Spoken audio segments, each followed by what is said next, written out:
बहू कहाँ मर गई? अंदर से आवाज़ आई। जिंदा हूँ माँ जी। तो फिर मेरी चाय क्यों अभी तक नहीं आई? कब से पूजा करके बैठी हूँ, ला रही हूँ माँ जी। बहू चाय के साथ भजिया भी ले आई। सास ने कहा, तेल का खिलाकर क्या मारोगी? बहू ने कहा, ठीक है माँ जी, ले जाती हूँ।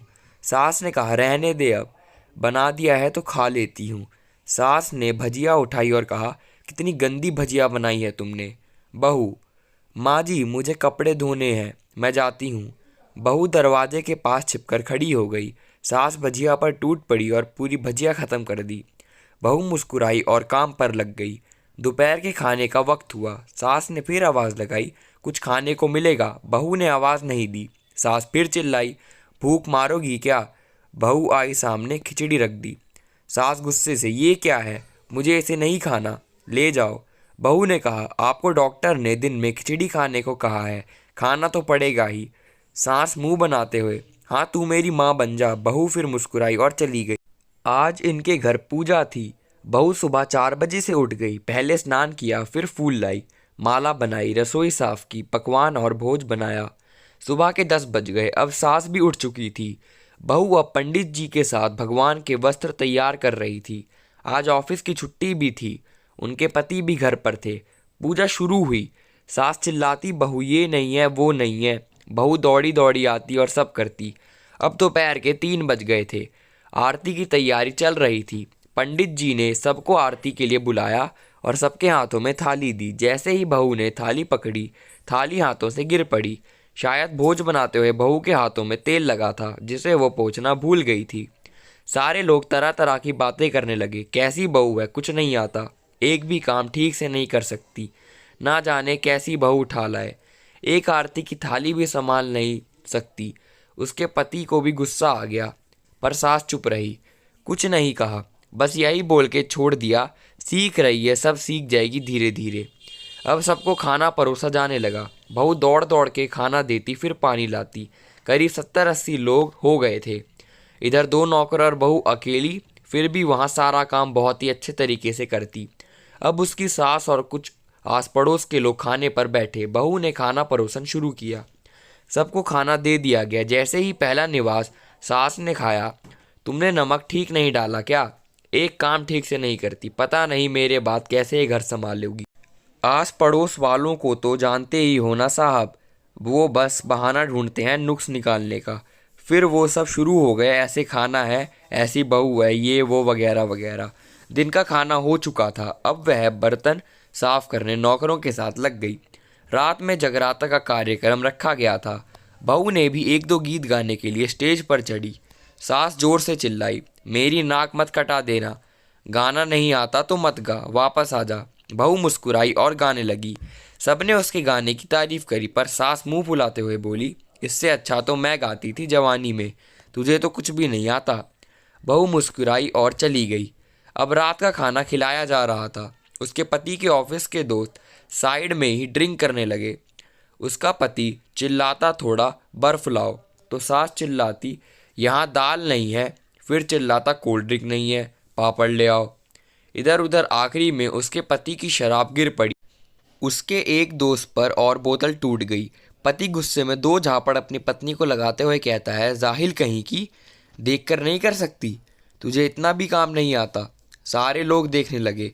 उसकी पत्नी रोते हुए कमरे की तरफ दौड़ी। फिर उसके दोस्तों ने कहा, क्या यार, पूरा मूड खराब कर दिया, यहाँ नहीं बुलाया होता, हम कहीं और पार्टी कर लेते। कैसी अनपढ़ गंवार बीवी ला रखी है तूने, उसे तो मेहमानों की इज्जत और काम करना तक नहीं आता। तुमने तो हमारी बेइज्जती कर दी। अब आस पड़ोस की औरतों को और बहाना मिल गया था। वो कहने लगी, देखो क्या कर दिया तुम्हारी बहू ने, कोई काम की नहीं है। मैं तो कहती हूँ अपने बेटे की दूसरी शादी करा दो, छुटकारा पाओ इस गंवार से। सास उठी और अपने बेटे के पास जाकर उसे थप्पड़ मारा और कहा, अरे नालायक, तुमने मेरी बहू को मारा, तेरी हिम्मत कैसे हुई, तेरी टांग तोड़ दूंगी। उसके बेटे के दोस्त कुछ कहने ही वाले थे कि उसकी माँ ने घूरते हुए कहा, चुप, बिल्कुल चुप, यहाँ दारू पीने आए हो, जबकि पता है आज पूजा है और तुम्हें पार्टी करनी है। कैसे संस्कार दिए हैं तुम्हारे माता पिता ने, और किसने मेरी बहू को जाहिल बोला? जरा इधर आओ, चप्पल से मारूंगी अगर मेरी बहू को किसी ने एक शब्द भी कहा तो। अरे पापी, तूने उस लड़की को बस इसलिए मारा क्योंकि तेरी शराब टूट गई। पापी, वो बच्ची सुबह 4 बजे से उठी है, घर का सारा काम कर रही है, ना सुबह से नाश्ता किया ना दिन का खाना खाया, फिर भी हंसते हुए सबकी बातें सुनते हुए ताना सुनते हुए घर के काम में लगी रही। तेरे यार दोस्तों को वो अच्छी नहीं लगी। जूते से मारूंगी तेरे दोस्तों को जो कभी उन्होंने ऐसा कहा। उसके यार दोस्त चुपके से खिसक गए। अब सास बहू के कमरे में गई और बहू का हाथ पकड़कर बाहर लाई।